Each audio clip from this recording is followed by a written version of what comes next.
लूकस अध्याय 2। प्रभु ईसा का जन्म। उन दिनों कैसर अगस्तस ने समस्त जगत की जनगणना की राजाज्ञा निकाली। ये पहली जनगणना थी और उस समय क्विरिनियुस सीरिया का राज्यपाल था। सब लोग नाम लिखवाने के लिए अपने अपने नगर जाते थे। यूसुफ दाऊद के घराने और वंश का था, इसलिए वो गलीलिया के नाज़रेत से यहूदिया में। आप सभी का अपने YouTube चैनल दयासागर में स्वागत है। दाऊद के नगर बेथलेहम गया, जिससे वो अपनी गर्भवती पत्नी मरियम के साथ नाम लिखवाए। वे वहीं थे जब मरियम के गर्भ के दिन पूरे हो गए और उसने अपने पहलौठे पुत्र को जन्म दिया और उसे कपड़ों में लपेटकर चरनी में लिटा दिया, क्योंकि उनके लिए सराय भी जगह नहीं थी। चरवाहों को स्वर्गदूत का संदेश। उस प्रांत में चरवाहे खेतों में रहा करते थे। वे रात को अपने झुंड पर पहरा देते थे। प्रभु का दूत उनके पास आकर खड़ा हो गया। ईश्वर की महिमा उनके चारों ओर चमक उठी और वे बहुत अधिक डर गए। स्वर्गदूत ने उनसे कहा, डरिए नहीं। देखिए, मैं आपको सभी लोगों के लिए बड़े आनंद का सुसमाचार सुनाता हूँ। आज दाऊद के नगर में आपके मुक्तिदाता प्रभु मसीह का जन्म हुआ है। ये आप लोगों के लिए पहचान होगी। आप एक बालक को कपड़ों में लपेटा और चरनी में लिटाया हुआ पाएंगे।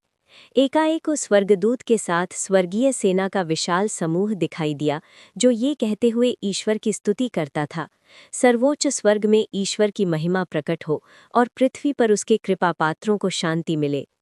चरवाहों की भेंट। जब स्वर्गदूत उनसे विदा होकर स्वर्ग चले गए तो चरवाहों ने एक दूसरे से ये कहा, चलो हम बेतलेहम जाकर वो घटना देखें जिसे प्रभु ने हम पर प्रकट किया है। वे शीघ्र ही चल पड़े और उन्होंने मरियम, यूसुफ तथा चरनी में लेटे हुए बालक को पाया। उसे देखने के बाद उन्होंने बताया कि इस बालक के विषय में उनसे क्या क्या कहा गया है। सभी सुनने वाले चरवाहों की बातों पर चकित हो जाते थे। मरियम ने इन सब बातों को अपने हृदय में संचित रखा और वो इन पर विचार किया करती थी। जैसा चरवाहों से कहा गया था वैसा ही उन्होंने सब कुछ देखा और सुना, इसलिए वे ईश्वर का गुणगान और स्तुति करते हुए लौट गए। खतना। 8 दिन बाद बालक के खतने का समय आया और उन्होंने उसका नाम ईसा रखा। स्वर्गदूत ने गर्भाधान के पहले ही उसे यही नाम दिया था। मंदिर में समर्पण। जब मूसा की संहिता के अनुसार शुद्धिकरण का दिन आया तो वे बालक को प्रभु को अर्पित करने के लिए यरूशलेम ले गए। जैसा कि प्रभु की संहिता में लिखा है, हर पहलौठा बेटा प्रभु को अर्पित किया जाए, और इसलिए भी कि वे प्रभु की संहिता के अनुसार पंडुकों का एक जोड़ा या कपोत के 2 बच्चे बलिदान में चढ़ाएं। सिमियोन। उस समय यरूशलेम में सिमियोन नामक एक धर्मी तथा भक्त पुरुष रहता था। वो इस्राएल की सांत्वना की प्रतीक्षा में था और पवित्र आत्मा उस पर छाया रहता था।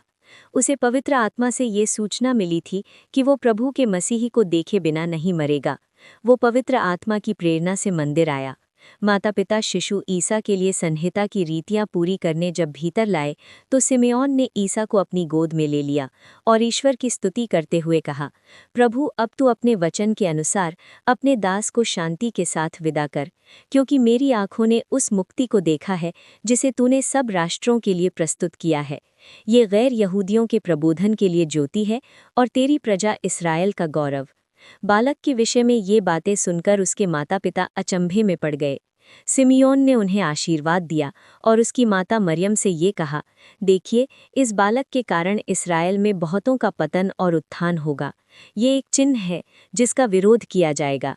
इस प्रकार बहुत से हृदयों के विचार प्रकट होंगे और एक तलवार आपके हृदय को आर पार बेंधेगी। अन्ना। अन्ना नामक एक नबिया थी जो असर वंशी फनुएल की बेटी थी। वो बहुत बूढ़ी हो चली थी। वो विवाह के बाद केवल 7 बरस अपने पति के साथ रहकर विधवा हो गई थी और अब 84 बरस की थी। वो मंदिर से बाहर नहीं जाती थी और उपवास और प्रार्थना करते हुए दिन रात ईश्वर की उपासना में लगी रहती थी। वो उसी घड़ी आकर प्रभु की स्तुति करने और जो लोग यरूशलेम की मुक्ति की प्रतीक्षा में थे, वो उन सबों को उस बालक के विषय में बताने लगी। प्रभु की संहिता के अनुसार सब कुछ पूरा कर लेने के बाद वे गलीलिया अपनी नगरी नाज़रेत लौट गए। बालक बढ़ता गया, उसमें बल तथा बुद्धि का विकास होता गया और उस पर ईश्वर का अनुग्रह बना रहा। मंदिर में बालक ईसा। ईसा के माता पिता प्रतिवर्ष पास्खा पर्व के लिए यरूशलेम जाया करते थे। जब बालक 12 वर्ष का था तो वे प्रथा के अनुसार पर्व के लिए यरूशलेम गए। पर्व समाप्त हुआ और वे लौट पड़े, परंतु बालक ईसा अपने माता पिता के अनजाने में यरूशलेम में रह गया। वे ये समझ रहे थे कि वो यात्री दल के साथ है, इसलिए वे एक दिन की यात्रा पूरी करने के बाद ही उसे अपने कुटुंबियों और परिचितों के बीच ढूंढते रहे। उन्होंने उसे नहीं पाया और वे उसे ढूंढते ढूंढते यरूशलेम लौटे। 3 दिनों के बाद उन्होंने ईसा को मंदिर में शास्त्रियों के बीच बैठे उनकी बातें सुनते और उनसे प्रश्न करते हुए पाया। सभी सुनने वाले उसकी बुद्धि और उसके उत्तरों पर चकित रह जाते थे। उसके माता पिता उसे देखकर अचंभे में पड़ गए और उसकी माता ने उससे कहा, बेटा, तुमने हमारे साथ ऐसा क्यों किया? देखो तो, तुम्हारे पिता और मैं दुखी होकर तुमको ढूंढते रहे। उसने अपने माता पिता से कहा, मुझे ढूंढने की जरूरत क्या थी? क्या आप ये नहीं जानते थे कि मैं निश्चय ही अपने पिता के घर होऊंगा? परंतु ईसा का ये कथन उनकी समझ में नहीं आया। नाज़रेत में किशोरावस्था। ईसा उनके साथ नाज़रेत गए और उनके अधीन रहे। उनकी माता ने इन सब बातों को अपने हृदय में संचित रखा।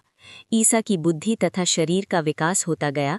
वो ईश्वर तथा मनुष्यों के अनुग्रह में बढ़ते गए।